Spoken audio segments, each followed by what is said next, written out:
నమస్తే, welcome to Bahujan times. ఇప్పుడు headline చూద్దాం.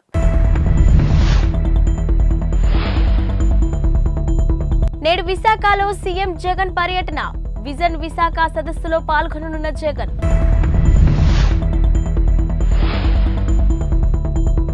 ఇవాళ మంగళగిరిలో జయహో బీసీ సభ.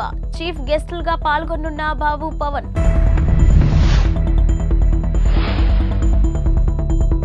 పసిడి ప్రియులకు భారీ ఊరట. స్వల్పంగా తగ్గిన బంగారు ధరలు. ఇక డీటెయిల్స్ చూస్తే తాడపల్లి గూడెంలో టీడీపీ జనసేన ఉమ్మడి సభ సక్సెస్ కావడంతో అదే ఊపులో గుంటూరు జిల్లా మంగళగిరిలో ఇవాళ జయహో బీసీ సభ నిర్వహించనున్నారు. గుంటూరు నాగార్జున విశ్వవిద్యాలయం ఎదురుగా నిర్వహించే జయహో బీసీ సభ ఏర్పాట్లను ఏపీ టీడీపీ అధ్యక్షుడు అచ్చెన్నాయుడు పరిశీలించారు. సభకు టీడీపీ అధ్యక్షుడు నారా చంద్రబాబు నాయుడు, జనసేన అధ్యక్షుడు పవన్ కళ్యాణ్ హాజరు కాబోతున్నారు. రెండు పార్టీలకు చెందిన 19 మంది నేతల కమిటీ తయారు చేసిన ఉమ్మడి బీసీ డిక్లరేషన్ను మంగళగిరి సభలో విడుదల చేస్తారు. ఇక బీసీలను ఆర్థికంగా, సామాజికంగా, రాజకీయంగా అన్ని రంగాల్లో అభివృద్ధి చేయడమే లక్ష్యంగా బీసీ డిక్లరేషన్ తయారు చేశామని రెండు పార్టీల నేతలు అన్నారు. ఇక అధికారంలోకి వస్తే బీసీల కోసం అమలు చేయబోయే పథకాలను సభలో వివరిస్తారు. 3 లక్షల మంది కార్యకర్తలు, అభిమానులు తరలి వస్తారని పార్టీ వర్గాలు అంచనా వేస్తున్నాయి. ఎన్టీఆర్ స్థాపించిన నాటి నుంచి నేటి వరకు తెలుగుదేశం బీసీలకు సముచిత స్థానం కల్పిస్తూ వస్తుందన్నారు అచ్చెన్నాయుడు.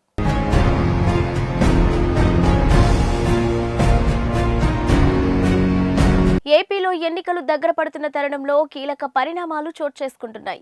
ప్రధాన పార్టీలు అభ్యర్థులపై కసరత్తులు చేస్తున్న నేపథ్యంలో రాజకీయాల్లో జంపింగ్ల పర్వం నడుస్తుంది.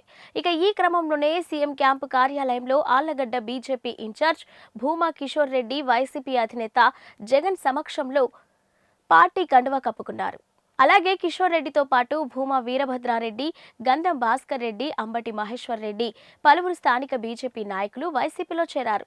ఈ కార్యక్రమంలో Nandyal MP Brahmanandareddy, Allagadda MLA Gangula Bijendrareddy, YCP regional coordinator Ramasubbareddy, మాజీ ఎమ్మెల్సీ గంగుల ప్రభాకర్ రెడ్డి సహా పలువురు వైసీపీ నాయకులు పాల్గొన్నారు.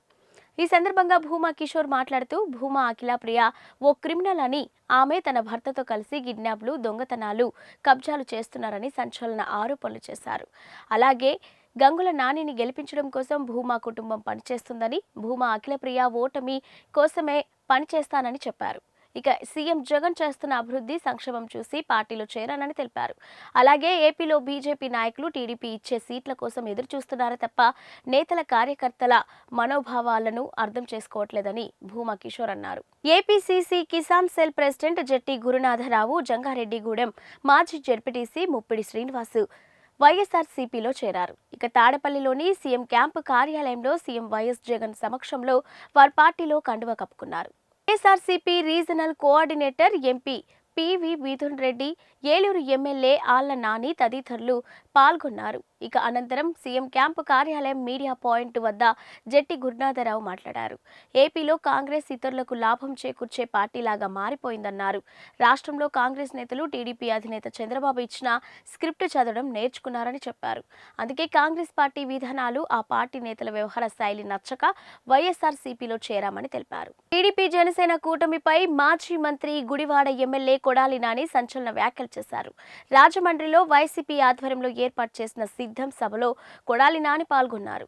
ఈ సందర్భంగా నాని మాట్లాడుతూ, చంద్రబాబు ఒక్కడే వస్తే గెలుస్తాడని, ఎన్నికల్లో తోడుగా దత్తపుత్రుని తెచ్చుకుంటున్నారని విమర్శించారు. ఈ ఎన్నికల్లో చంద్రబాబు తన వర్గానికి 30 సీట్లు ఇచ్చుకున్నారు. ఇక 20% సామాజిక వర్గం ఉన్న పవన్ కళ్యాణ్ కు కేవలం 24 సీట్లు కేటాయించారని ఎద్దేవా చేశారు. మోసం చేయడం చంద్రబాబు నైజమని, ఇదే మరోసారి నిరూపితమైందని అన్నారు. ఇక ఇద్దరు వెన్నుపోటుదారులతో పవన్ కళ్యాణ్ ప్రయాణం చేస్తున్నారని తెలిపారు. ఇక పిఠాపురంలో పవన్ కళ్యాణ్ ను చంద్రబాబే ఓడిస్తారని, ఇందులో ఎవరికీ అనుమానం అవసరం లేదని అన్నారు. అంతకుముందు పవన్ కళ్యాణ్ పై కొడాలి నాని పాజిటివ్ కామెంట్స్ చేశారు. 20% సామాజిక వర్గం ఉన్నాళ్ళు ఏ నియోజకవర్గం తీసుకుంటాడు తీసుకోమనండి, 2 లక్షల మందికి భోజనాలు పెడతారు వాళ్ళు. ఇవన్నీ పిచ్చి మాటలు. చంద్రబాబు నాయుడు ఈ రాష్ట్రానికి వెన్నుపోటుకి బ్రాండ్ అంబాసిడర్లు ఎవరో ఈ రాష్ట్రంలో వెన్నుపోటు అనగానే ఇద్దరు గుర్తొస్తారు. ఒకడు చంద్రబాబు నాయుడు, 2 నాదెండ్ల. పవన్ కళ్యాణ్కి అటు ఒకటి ఇటు ఒకటి ఎవడుంటాడు?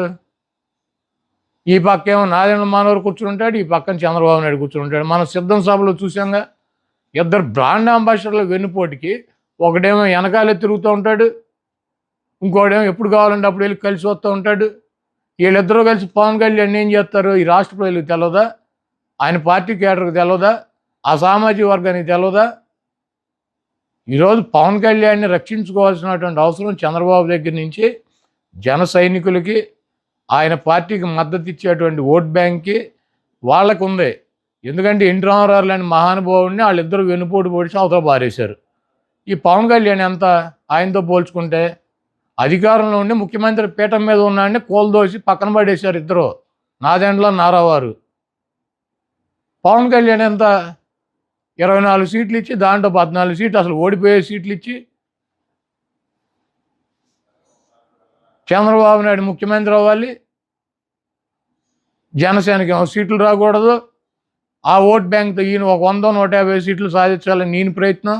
ఇవన్నీ రాష్ట్ర ప్రజలు గమనించట్లేదా? నేను ఒకటే అడుగుతున్నా, నీ సామాజిక వర్గం 3% ఉంది, 30 సీట్లు ఇచ్చుకున్నావు. మాచర్ల ఎమ్మెల్యే పిన్నెల్లి రామకృష్ణారెడ్డిని టీడీపీ అధ్యక్షుడు చంద్రబాబు నాయుడు పల్నాడు జిల్లాలో టార్గెట్గా ఎంచుకున్నట్టు అర్థమవుతుంది.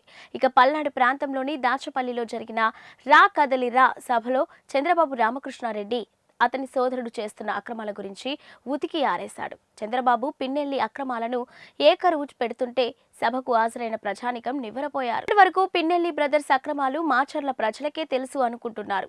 అలాంటిది చంద్రబాబు తన ప్రసంగంలో వారి అక్రమాలు ఎత్తి చూపడంతో రాష్ట్రం మొత్తం వారి అక్రమ వ్యవహారం తెలిసిపోయింది. పైగా వైసీపీ ప్రభుత్వం ఏర్పాటు అయిన కొద్ది కాలానికి చిన్న కాకాని సమీపంలో ఉన్న రామకృష్ణారెడ్డి చంద్రబాబును అరే కొజ్జా లాంటి తీవ్ర పదజాలంతో విమర్శించారు. అప్పటి నుంచి పిన్నెల్లి వ్యవహారాలపై చంద్రబాబు దృష్టి సారించారని తెలిసింది. ఇక పిన్నెల్లి అనుచరులు మాచర్లలో అడ్డగోలుగా అక్రమాలకు పాల్పడుతూ వస్తున్నారని ఇప్పటికీ నివేదికలు బాబుకు అందుతూనే ఉన్నాయి. ఇక పేదల ఆస్తులను స్వాధీనం చేసుకోవడం, 100 ఎకరాల ఖాళీ స్థలాలు మాచర్ల ప్రాంతంలో అక్రమాలకు గురయ్యాయని తెలిపారు. అక్రమ మద్యం వ్యాపారం, గ్రానైట్ లారీ కలెక్షన్ లాంటి అక్రమ చర్యలు చేయటంతో పాటు హత్య రాజకీయాలు పిన్నెల్లి ప్రోత్సహిస్తున్నారని కూడా బాబు ధ్వజమెత్తారు. నేను అడుగుతున్నా, ఇప్పుడు ఇదే ఈ నాటకం, ఈ రోజు నాటకం ఆడుతున్నాడు. జగనాసుర రక్త చరిత్ర ఇదే సాక్షి గెజిట్. ఇదే నీకు ధైర్యం ఉంటే రా, పెనుగొండకు రా, కదిలి రా, పిలిపించా రా, కదిలి రా.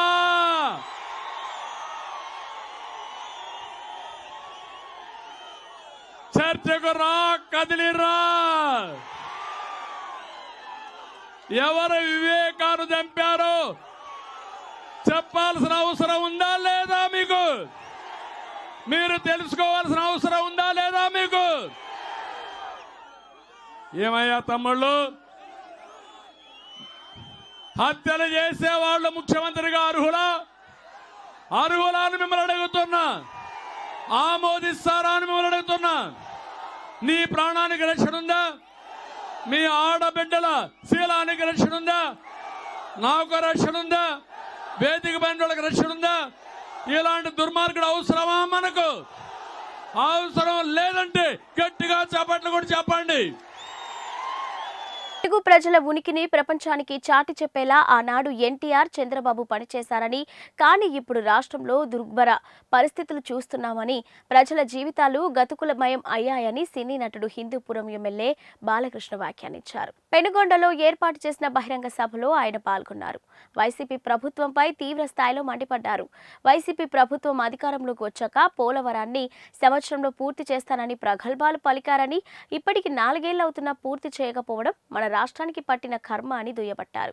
అలాగే ఈ 5 ఏళ్లలో అభివృద్ధి చేయకపోగా 13 లక్షల కోట్ల అప్పులు చేశారని, మళ్లీ అప్పులు పుడితే గాని జీతాలు ఇవ్వలేని పరిస్థితికి రాష్ట్రాన్ని తీసుకొచ్చారని విమర్శించారు. సృష్టించడం, అలాగే వాళ్ళ ఒక పైశాచిక ఆనందాన్ని పొందుతుంది ఈ వైకాపా ప్రభుత్వం. మరి ఈరోజు జగన్మోహన్ రెడ్డి విషయానికి వస్తే, అతను బయటే కాదు ఇంట్లో కూడా విషయాల జోలికి వస్తే, మరి మనం ఒకసారి గతం మనం గుర్తు చేసుకోవాలి. మన తెలుగుదేశం పార్టీని గుర్తు చేసుకోవాలి. ముందు అసలు ఈ పసుపు రంగు ప్రాశస్తాన్ని మనం గుర్తు తెచ్చుకోవాలి. పసుపు శుభ సంకల్పం, పసుపు ఆనందాల వేడుకకు ఆహ్వాన గీతం, పసుపు ఆరోగ్యానికి గొప్ప ఆయుర్వేద ఔషధం, మన పసుపు సంక్షేమానికి నిర్వచనం, మన పసుపు అభివృద్ధికి నిదర్శనం, మన పసుపు ఆత్మ గౌరవానికి ఎగరేసే కేతనం, మన పసుపు ఆత్మాభిమానానికి నిలువెత్తు రూపం, మన పసుపు ఆత్మవిశ్వాసానికి నిజమైన సంతకం. మన ప్రభుత్వం రాయలసీమను రాయలసీమగా చేస్తే ఈ ప్రభుత్వం రాయలసీమను నెత్తుటి గాయాల సీమ చేసింది. మన ప్రభుత్వం పగల సెగలను చల్లార్చి రాయలసీమను శాంతి నికేతంగా మారిస్తే ఈ ప్రభుత్వం కత్తులు మనల మీద నెత్తులను చిందించింది. మన ప్రభుత్వం కాలువల్లో కృష్ణమ్మను ప్రవహింపజేసి బీటలు వారిన రాయలసీమ బీడు భూములను సస్యశామలం చేసింది. ఈ ప్రభుత్వం ముఠాకక్షలను పెంచి పోషిస్తూ కాలువల్లో నెత్తుటి వరదలు బారించింది.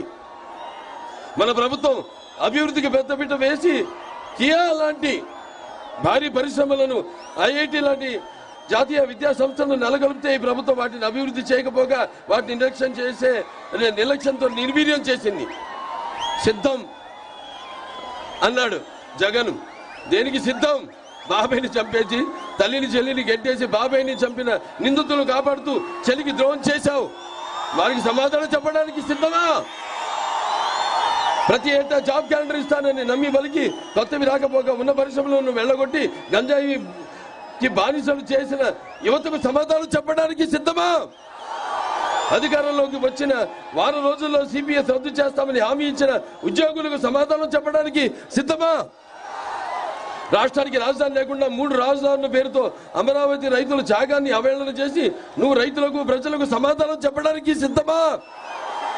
నా ఎస్సీ, నా బీసీ, నా మైనారిటీ అని చెప్పుకు తిరిగే నువ్వు దళితులను చంపి డోర్ డెలివరీ చేసిన వారిని కాపాడుతూ ఒక ఫ్యామిలీ రైలు కింద పడి ఆత్మహత్య చేసుకున్న కుటుంబానికి సమాధానం చెప్పడానికి సిద్ధమా? తిరువూరు టీడీపీ అభ్యర్థి కొలికపూడి శ్రీనివాసరావును ఉద్దేశించి ఎంపీ కేశినేని నాని సంచలన వ్యాఖ్యలు చేశారు. అమరావతి ఉద్యమం పేరిట చంద్రబాబు పంపిస్తే హైదరాబాద్ నుంచి వచ్చాడని కేశినేని తెలిపారు. అప్పుడు చంద్రబాబు చెబితే తానే ఆయనను 3 నెలలు హోటల్లో పెట్టానని, అతని అరాచకాలు భరించలేక హోటల్ వారే గగ్గోలు పెట్టేవారని ఆయన చెప్పారు. అదే హోటల్లో ఉండి అరాచకాలు చేస్తూ ఉంటే ఆ హోటల్ ఖాళీ చేపించండి అంటూ ఆ హోటల్ వాళ్ళు బ్రతిమలాడే పరిస్థితికి వచ్చారన్నారు. ఇక హోటల్ ఖాళీ చేపించడానికి తాను నానా ఇబ్బందులు పడాల్సి వచ్చిందన్నారు. అమరావతి ఉద్యమం పేరిట రైతుల దగ్గర సైతం చందాలు వసూలు చేసేవాడన్నారు. టీవీలో మాట్లాడుతున్న ఒక అతనిపై లైవ్ లోనే చెప్పుతో కొట్టాడన్నారు. ఇక చంద్రబాబుకు తిరువూరు అంటే చాలా కోపమని కేశినేని నాని అన్నారు. ఇక్కడ టీడీపీలో అలీబాబా 40 చోర్లు ఉన్నారని, ఎందుకంటే వాళ్లకు కొత్తవారు వస్తే డబ్బులు కావాలి కాబట్టి ఆయన అన్నారు. అట్లాగే దొంగల్ని ఈ తిరువూరు నెత్తి మీద రుద్దిన చంద్రబాబు నాయుడు గారు అనుకోవాలి ఇదంతా కూడా. కాబట్టి అతను నిన్న మొన్న మన స్వామిదాస్ గారి గురించి చెప్పాడంట. అందుకని నేను ఇవన్నీ నిజాలు చెప్తున్నా. ఏదో స్వామిదాసు పెద్ద తాగుబోతని, తిరుగుబోతని, లేదా సుధారాణి గారు దోపిడీలు చేశారని, దొంగతనాలు చేశారని, వీళ్ళిద్దరి మీద ఎవరైనా ఒక్కళ్ళ చేత వీళ్ళు మా దగ్గర మాకు ఈ హాని చేశారు, లేకపోతే ఈ దంపతులిద్దరూ మా దగ్గర ఈ రూపాయలు లంచం తీసుకున్నారని చెప్తే నేను స్వామిదాస్ గారు పోటీ నుంచి విరమిస్తాం. ఒక్కళ్ళు ఈ తిరువూరు నియోజకవర్గంలో కాదు, ఈ రాష్ట్రంలో స్వామిదాస్ గారి వల్ల మేము ఇబ్బంది పడ్డాం. స్వామిదాస్ గారు మమ్మల్ని ఇబ్బంది పెట్టాడు. స్వామిదాస్ గారు మమ్మల్ని అవమానపరిచాడు. స్వామిదాస్ గారు కానీ సుధారాణి గారు కానీ మా దగ్గర ₹1 అడిగారు అని ఎవరి దగ్గర రుజువు చేస్తే స్వామిదాసే కాదు, నేను కూడా ఈ పోటీలో తప్పుకుంటాను. అవునా కదా? ఎందుకు మాట్లాడుతున్నారు? ఏదో మీడియాలో స్పెక్యులేషన్ చేయడం కోసమో, సెన్సిటైజ్ చేయడం కోసమో ఒక మంచి మనిషి మీద బురద చల్లడం అనేది రాజకీయాల్లో తప్పు. రేపేదో డిబేట్ అన్నాయంటే దానికి స్వామిదాస్ అవస్థలా. మా దగ్గర చిన్న కార్యకర్తలు ఉన్నారు, వచ్చి డిబేట్ కావాలంటే వాళ్ళు వస్తారు. పత్రికా ముఖంగా కూడా చెప్తున్నా. స్వామిదాస్ ఎందుకు? స్వామిదాస్ 2 సార్లు ఎమ్మెల్యే. అవునా?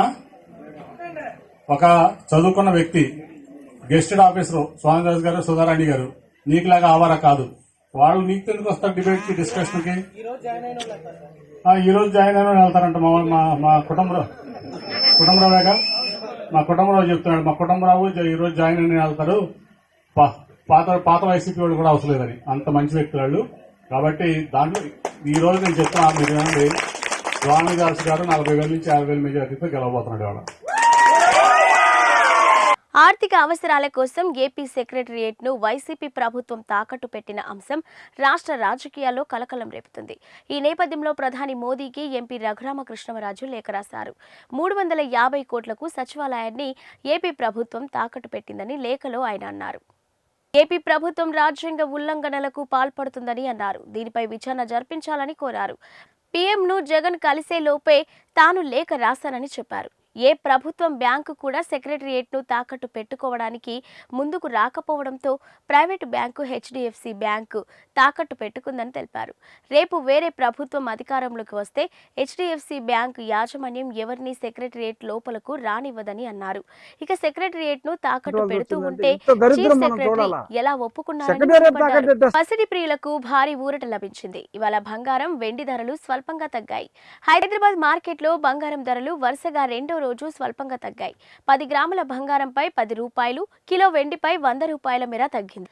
మార్కెట్లో 22 క్యారెట్ల 10 గ్రాముల బంగారం ధర 58,740 రూపాయలు ఉండగా 24 క్యారెట్ల 10 గ్రాముల ధర 64,080 రూపాయలు ఉంది.